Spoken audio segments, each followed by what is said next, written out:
الحمدللہ رب العالمین الرحمن الرحیم۔ السلام علیکم ورحمۃ اللہ وبرکاتہ۔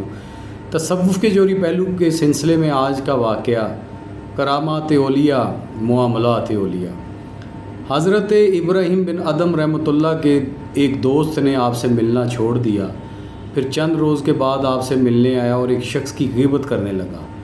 آپ نے فرمایا، با خدا تیرا نام ملنا ہی بہتر تھا، تو نے میرے دوست کی نسبت میرے دل میں بغض ڈال دیا اور میرے دل کو غافل کر دیا۔ اب اس واقعے کا جو جوہری پہلو ہے، جیسا کہ آغاز میں نے آپ کو بتایا کہ معاملات صوفیہ، ایک ہے کرامات صوفیہ، ایک ہے معاملات صوفیہ۔ اصل میں کرامات صوفیہ بھی جو ہے وہ معاملات صوفیہ ہی کی ایک کڑی ہے۔ اب سب سے بڑی کرامت کیا ہے؟ سب سے بڑی کرامت یہ ہے کہ کسی کی زندگی میں تبدیلی لے آنا، یعنی کسی کو راہ راست پر لے آنا، کسی کا قبلہ درست کر دینا۔ اب ہمارے جو صوفیہ کے معاملات ہیں، اگر آپ ان کو غور سے اسٹڈی کریں تو آپ کو پتہ چلے گا کہ انہوں نے کام یہی کیا ہے، اور یہی اصل میں کرامات صوفیہ ہے۔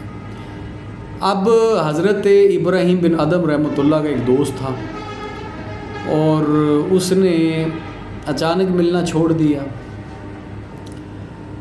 آپ کو خیال آیا کہ کافی عرصہ ہوا ہے ملاقات نہیں ہوئی، ایک دن اچانک وہ دوست آپ سے ملنے آ گیا،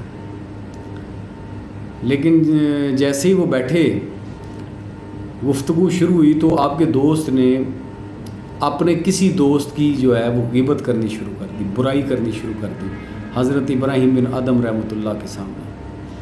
اب آپ نے جب یہ معاملہ دیکھا تو آپ نے فرمایا کہ کاش تو مجھے نہ ملا ہوتا،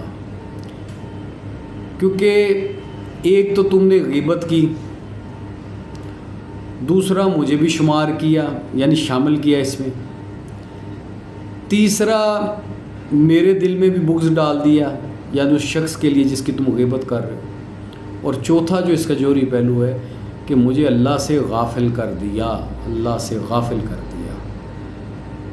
یعنی کوئی بھی معاملہ جو غیر اللہ کے ساتھ ہو، چاہے آپ تعریف کر رہے ہوں چاہے آپ برائی کر رہے ہوں، یعنی صوفیزم میں، تصوف کی اصطلاح میں، وہ اللہ سے غافل کر دیتی ہے، یعنی ایسے عمل کو اللہ سے غافل کرنا کہتے ہیں۔ اب یہی وجہ تھی کہ حضرت ابراہیم بن ادم رحمۃ اللہ نے فوراً کہا کہ کاش تو مجھے نہ ملا ہوتا، تیرا نام ملنا ہی بہتر تھا، کیونکہ تیرے ملنے کی وجہ سے تو نے یہ عمل کیا ہے، یہ فعل سرزد ہوا تم سے یعنی غیبت کا، اور اس کی زد میں بھی آیا اور میرے دل میں بھی بغض آ گیا، جس کی وجہ سے میں اللہ سے غافل ہوا۔